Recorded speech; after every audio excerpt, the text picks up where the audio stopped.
The Wonderful Wizard of Oz by L. Frank Baum. Narrated by Zach Walz. Chapter 7. The Journey to the Great Oz. They were obliged to camp out that night under a large tree in the forest, for there were no houses near. The tree made a good, thick covering to protect them from the dew, and the Tin Woodman chopped a great pile of wood with his axe, and Dorothy built a splendid fire that warmed her and made her feel less lonely. She and Toto ate the last of their bread, and now she did not know what they would do for breakfast. "If you wish," said the Lion, "I will go into the forest and kill a deer for you.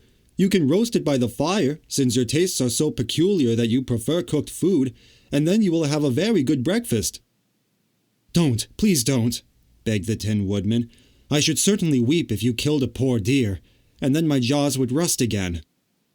But the Lion went away into the forest and found his own supper, and no one ever knew what it was, for he didn't mention it. And the Scarecrow found a tree full of nuts and filled Dorothy's basket with them, so that she would not be hungry for a long time. She thought this was very kind and thoughtful of the Scarecrow, but she laughed heartily at the awkward way in which the poor creature picked up the nuts. His padded hands were so clumsy, and the nuts were so small, that he dropped almost as many as he put in the basket. But the Scarecrow did not mind how long it took him to fill the basket, for it enabled him to keep away from the fire, as he feared a spark might get into his straw and burn him up. So he kept a good distance away from the flames, and only came near to cover Dorothy with dry leaves when she lay down to sleep. These kept her very snug and warm, and she slept soundly until morning. When it was daylight, the girl bathed her face in the little rippling brook, and soon after they all started toward the Emerald City. This was to be an eventful day for the travelers. They had hardly been walking an hour when they saw before them a great ditch that crossed the road and divided the forest as far as they could see on either side. It was a very wide ditch, and when they crept up to the edge and looked into it, they could see it was also very deep, and there were many big, jagged rocks at the bottom. The sides were so steep that none of them could climb down, and for a moment it seemed that their journey must end. "What shall we do?" asked Dorothy despairingly.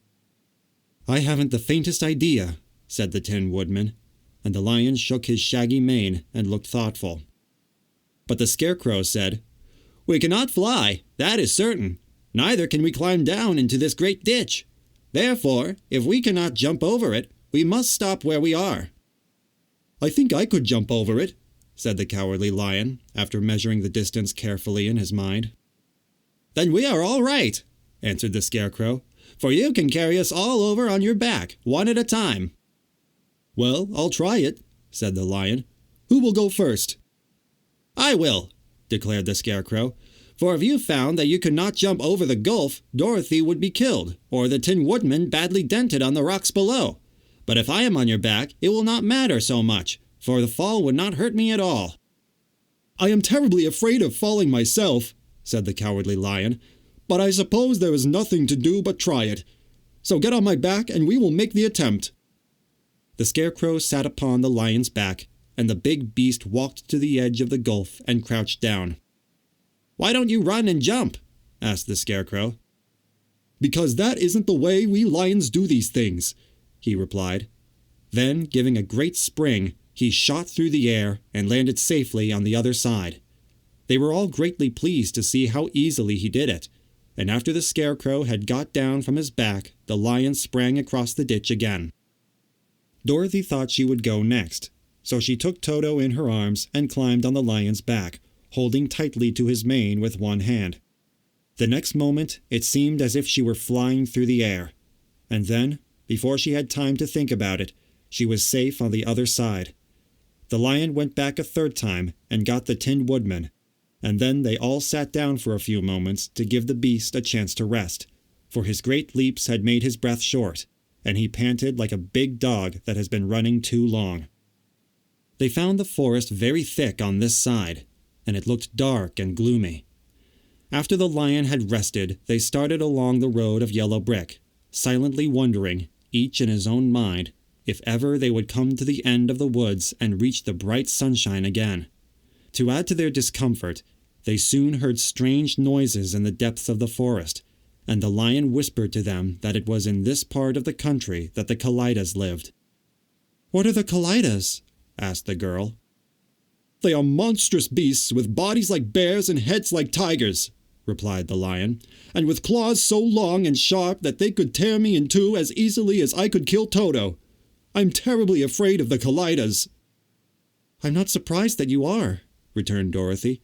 "They must be dreadful beasts." The lion was about to reply when suddenly they came to another gulf across the road, but this one was so broad and deep that the lion knew at once he could not leap across it. So they sat down to consider what they should do, and after serious thought, the Scarecrow said, "Here is a great tree standing close to the ditch. If the Tin Woodman can chop it down so that it will fall to the other side, we can walk across it easily." "That is a first-rate idea," said the lion. "One would almost suspect you had brains in your head instead of straw." The woodman set to work at once, and so sharp was his axe that the tree was soon chopped nearly through. Then the lion put his strong front legs against the tree and pushed with all his might, and slowly the big tree tipped and fell with a crash across the ditch, with its top branches on the other side. They had just started to cross this queer bridge when a sharp growl made them all look up, and to their horror they saw running toward them two great beasts with bodies like bears and heads like tigers. "They are the Kallidas!" said the Cowardly Lion, beginning to tremble. "Quick!" cried the Scarecrow. "Let us cross over!" So Dorothy went first, holding Toto in her arms. The Tin Woodman followed, and the Scarecrow came next. The lion, although he was certainly afraid, turned to face the Kallidas, and then he gave so loud and terrible a roar that Dorothy screamed, and the Scarecrow fell over backward, while even the fierce beasts stopped short and looked at him in surprise.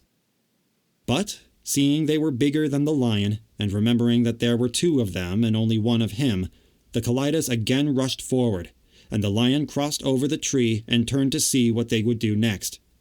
Without stopping an instant, the fierce beasts also began to cross the tree. And the lion said to Dorothy, "We are lost, for they will surely tear us to pieces with their sharp claws.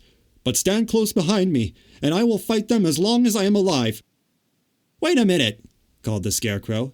He had been thinking what was best to be done, and now he asked the woodman to chop away the end of the tree that rested on their side of the ditch. The Tin Woodman began to use his axe at once, and just as the two Kallidas were nearly across, the tree fell with a crash into the gulf, carrying the ugly, snarling brutes with it, and both were dashed to pieces on the sharp rocks at the bottom.